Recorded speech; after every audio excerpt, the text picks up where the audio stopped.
SSLC ಮುಗಿಸಿ ಪಿಯುಸಿಗೆ ನಿಮ್ಮ ಮಕ್ಕಳು ಕಾಲಿಡ್ತಾ ಇದ್ದಾರೆ. ಒಳ್ಳೆ ಕಾಲೇಜಿನಲ್ಲಿ ಸೇರ್ಕೊಂಡ್ರೆ ಜೊತೆಗೆ ಅತ್ಯುತ್ತಮ ಕೋಚಿಂಗ್ ಸೆಂಟರ್ಗಳಿಗೆ ಸೇರ್ಕೊಳ್ಬೇಕು ಅಂತ ಅನ್ಕೊಂಡೇ ಇರ್ತೀರಾ. ಹಾಗಾದ್ರೆ ಯಲಹಂಕದಲ್ಲಿ ನಡೀತಿರುವಂತಹ ಫ್ರೀಡಂ ಟಿವಿಯ ಎಕ್ಸ್ಪೋಗೆ ಬನ್ನಿ. ನಿಮಗಾಗಿ ಆಕಾಶ್ ಫೌಂಡೇಶನ್ ಕಾಯ್ತಾ ಇದೆ. ಆಕಾಶ್ ಫೌಂಡೇಶನ್ನಲ್ಲಿ ಐಐಟಿ, ಜೆಇಇ, ಮೆಡಿಕಲ್ ಕೋಚಿಂಗ್ ಕೂಡ ಲಭ್ಯವಾಗುತ್ತೆ. ಅಡ್ವಾನ್ಸ್ ಕೋಚಿಂಗ್ ಸ್ಟೈಲ್ ಕೂಡ ಮತ್ತೊಂದು ವಿಶೇಷ ಅಂತಾನೆ ಹೇಳ್ಬೋದು. ಪ್ರತಿಯೊಬ್ಬ ವಿದ್ಯಾರ್ಥಿಯನ್ನು ಕೂಡ ಪರ್ಸನಲ್ ಆಗಿ ಕೇರ್ ಮಾಡಿ ಟ್ರೈನಿಂಗ್ ಅನ್ನ ನೀಡಲಾಗುತ್ತೆ. ಜೊತೆಗೆ ಶಿಕ್ಷಕರು ಕೂಡ ಸ್ಟೂಡೆಂಟ್ಸ್ಗಳಿಗೆ ಫ್ರೆಂಡ್ಲಿ ಆಗಿ ಇರ್ತಾರೆ. ನಿಮ್ಮ ಮಕ್ಕಳ ಮುಂದಿನ ಶೈಕ್ಷಣಿಕ ಭವಿಷ್ಯಕ್ಕೆ ಆಕಾಶ್ ಫೌಂಡೇಶನ್ ಅಗತ್ಯವಾಗಿರುತ್ತೆ. ಹಾಗಾದ್ರೆ ಆಕಾಶ್ ಫೌಂಡೇಶನ್ ಬಗ್ಗೆ ಹೇಳ್ತಾ ಇದ್ದೀವಿ ನೋಡಿ. ಈ ಒಂದು ವೀರ ವನಿತೆ 2025ಗೆ ಸ್ವಾಗತ ಸುಸ್ವಾಗತ. ಎಸ್, ನಾನಾಗ್ಲೇ ಹೇಳ್ತಾ ಇದ್ದೆ, ಸ್ಟಾಲ್ಗಳೆಲ್ಲವೂ ಕೂಡ ಇದೆ, ಹಾಗೆ ಕಿಡ್ಸ್ಗಳಿಗೆ ಪ್ಲೇ ಮಾಡ್ಲಿಕ್ಕೆ ಗೇಮ್ ಕೂಡ ಇದೆ ಅಂತ ಹೇಳಿ. ಇವತ್ತು ಸ್ಪೆಷಲ್ ಆಗಿ ಫ್ಯಾಷನ್ ಶೋ ಇದೆ ಕಣ್ರಿ. ಎಸ್, ನಾನಿವತ್ತು ಈ ಒಂದು ಸ್ಟಾಲ್ ಎದುರುಗಡೆ ಇದ್ದೀನಿ. ಏನ್ ಸ್ಟಾಲ್ ಅಪ್ಪ ಇದು ಅಂತಂದ್ರೆ Akash education.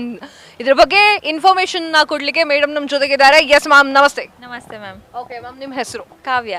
Okay Kavya, nice to meet you. ನಾನು ಕಾವ್ಯ.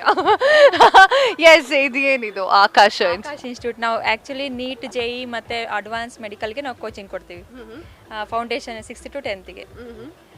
ಸೊ ವೈ ನಿಮ್ಮ ಸ್ಕೂಲ್ಗೆ ಮಕ್ಳು ಯಾಕೆ ಬರಬೇಕು? ಬಿಕಾಸ್ ನಮ್ಮದು ಅಡ್ವಾನ್ಸ್ ಟೆಕ್ನಾಲಜಿ ಟೀಚಿಂಗ್ ಇರುತ್ತೆ, ನಮ್ಮದು ಎಲ್ಲ ಡಿಜಿಟಲ್ ಆ್ಯಕ್ಸೆಸ್ ಇರುತ್ತೆ. ಆಮೇಲೆ ನಮ್ಮ ಬೇರೆ ಇನ್ಸ್ಟಿಟ್ಯೂಟ್ಗೂ ನಮ್ಮ ಇನ್ಸ್ಟಿಟ್ಯೂಟ್ಗೂ ನಾವು ತುಂಬಾ ಡಿಫ್ರೆನ್ಸ್ ಇರುತ್ತೆ. ನಾವು individual 1-to-1 doubt clarification, individual caring ಮಾಡ್ತೀವಿ ನಾವು, ಎಸ್ಪೆಷಲಿ ನಮ್ದು ಯಲಹಂಕ ಬ್ರಾಂಚ್. ಓಕೆ, ಯಲಹಂಕ ಬ್ರಾಂಚಲ್ಲಿ ಇದೆಯಾ? ಯಾವೆಲ್ಲ ಏರಿಯಾಗಳಲ್ಲಿದೆ? ನಮ್ದು across all over India 320 branches ಇದೆ. ಬೆಂಗಳೂರಲ್ಲೇ 12 ಬ್ರಾಂಚಸ್ ಇದೆ. ನಾವು ರೆಪ್ರೆಸೆಂಟ್ ಮಾಡಿದ್ರೆ ಯಲಹಂಕ ಬ್ರಾಂಚ್. ಓಕೆ, ಸೊ ಈ ಒಂದು ಮಕ್ಕಳು ಸಕ್ಸಸ್ ಆಗಿ ಹೊರ ಹೋಗಿರೋರು ಏನು ಹೇಳ್ತಾರೆ? ಅವರು ಅಂದರೆ ನಾವು ತುಂಬಾ ಸಪೋರ್ಟಿವ್ ಫ್ಯಾಕಲ್ಟೀಸ್ ಆಗಿರ್ಬೋದು, ನಮ್ಮ ಎಕ್ಸ್ಟ್ರಾ ಫ್ಯಾಕಲ್ಟೀಸ್ ತುಂಬಾ ಮೇನ್ ಬೇಸ್ ನಮ್ಮದು ಫೌಂಡೇಶನ್ ಆಗಿರ್ಬೋದು. ನಮ್ಮದು ಸ್ಟಡಿ ಮೆಟೀರಿಯಲ್ಸ್ ಅಂದರೆ ಫ್ಯಾಕಲ್ಟೀಸೇ ನಮಗೆ ಫೌಂಡೇಶನ್. ಹಾಂ, ಸೊ ಹಂಗಾಗಿ ಅವರೆಲ್ಲ ಮೋಸ್ಟ್ ಆಫ್ ದ ನಾವು ಇಂಡಿಯಾದಲ್ಲಿ ನೀಟ್ ಮತ್ತು ಜೆಇ ಟಾಪ್ ಕಾಲೇಜಲ್ಲಿ ನಮ್ಮ ಆಕಾಶ್ ಸ್ಟೂಡೆಂಟೇ ಇರ್ತಾರೆ. ಸೊ ಈ ಒಂದು ಜೆಇಇ ಈ ವಿಚಾರದ ಬಗ್ಗೆ ಮಾತನಾಡೋದಾದ್ರೆ, ಜೆಇ ಅಂದರೆ ನಿಮಗೆ ಇಂಜಿನಿಯರಿಂಗ್ ಕೋಚಿಂಗ್ ತೊಗೊಳೋದು. ಜೆಇ ಮೇನ್ಸ್ ಆ್ಯಂಡ್ ಅಡ್ವಾನ್ಸ್ ಮತ್ತು ಕೆಸೆಟ್ ಅಂತ ನಾವು ಕೋಚಿಂಗ್ ಕೊಡ್ತೀವಿ.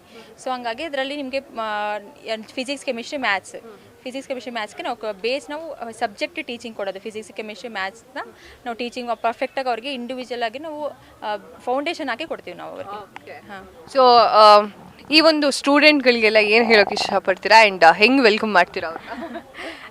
ಈಗ ಆಲ್ರೆಡಿ ಎಲ್ಲ ಅಡ್ಮಿಷನ್ಸ್ ಎಲ್ಲ ಸ್ಟಾರ್ಟ್ ಆಗಿದೆ. ಯಾರ್ಯಾರು ಈಗ ನೀಟ್ ಫಸ್ಟ್ PUಗೆ ಯಾರ್ಯಾರು ಕಾಲೇಜ್ ನೋಡ್ತಿದ್ದೀರಾ, ಆ್ಯಂಡ್ ಈಗ ನಾವು ಫೌಂಡೇಶನ್ 6th to 10th ಯಾರ್ಯಾರು ನಮಗೆ ಏನು ಫೌಂಡೇಶನ್ ಬೇಕಾ, ನಿಮಗೆ ಜೆಇ ಮೇನ್ಸ್ ಆಗಿರ್ಬೋದು, ಸೈನ್ಸ್ ಸ್ಟ್ರೀಮ್ ಯಾವುದಾದ್ರು ಕೋಚಿಂಗ್ ಬೇಕೋ ಎಲ್ಲದೂ ನಾವು ಕೊಡ್ತೀವಿ. ಆಲ್ರೆಡಿ ಅಡ್ಮಿಷನ್ ಸ್ಟಾರ್ಟ್ ಆಗಿದೆ, ಬಂದು ಅಡ್ಮಿಷನ್ ಮಾಡಿಸ್ತೀವಿ. Thank you ma'am, thank you so much, nice to meet you. Yes, ಯಾರೆಲ್ಲ ಕೋಚಿಂಗ್ ಬೇಕು ಅಂತ ಅಂದ್ಕೊಂಡಿರ್ತೀರೋ, ಎಲ್ಲಿ ಹೋಗೋದು, ನಾವು ಏನು ಮಾಡೋದು ಅಂತ ಯೋಚನೆ ಮಾಡ್ತಾ ಇರ್ತೀರೋ, ಅವರೆಲ್ಲರೂ ಕೂಡ ಆಕಾಶ್ ಇನ್ಸ್ಟಿಟ್ಯೂಷನ್ಗೆ ಬರ್ಬೋದು, ಹಾಗೆ ಅಲ್ಲಿ ಕಲ್ತ್ಕೋಬಹುದು ಅಂತ ಹೇಳ್ತಾ, ಆ್ಯಂಡ್ ಇದ್ರ ಬಗ್ಗೆ ಇನ್ಫಾರ್ಮೇಶನ್ನ ತಿಳ್ಕೊಳ್ಬೇಕು ಅಂತಂದ್ರೆ ಫ್ರೀಡಂ ಟಿವಿ ಆಯೋಜನೆ ಮಾಡ್ತಾ ಇರುವಂತಹ ಈ ಒಂದು ವೀರ ವನಿತೆ ಅವಾರ್ಡ್ 2025 ಯಲಹಂಕದಲ್ಲಿರುವಂತಹ ಒಂದು ವಿವೇಕಾನಂದ ಗ್ರೌಂಡ್ಸ್ ಅಲ್ಲಿ ಇರುವಂತಹ ಈ ಒಂದು ಕಾರ್ಯಕ್ರಮಕ್ಕೆ ಭೇಟಿಯನ್ನ ನೀಡಿ. Thank you ma'am, thank you. ಕ್ಷಣ ಕ್ಷಣದ ಸುದ್ದಿಗಳಿಗಾಗಿ ಫ್ರೀಡಂ ಟಿವಿ ಸಬ್ಸ್ಕ್ರೈಬ್ ಮಾಡಿ, ಲೈಕ್ ಮಾಡಿ ಹಾಗೂ ಫಾಲೋ ಮಾಡಿ. ಹೊಸ ಸುದ್ದಿಗಳ ನೋಟಿಫಿಕೇಶನ್ಗಾಗಿ ಬೆಲ್ ಐಕಾನ್ ಮೇಲೆ ಕ್ಲಿಕ್ ಮಾಡಿ.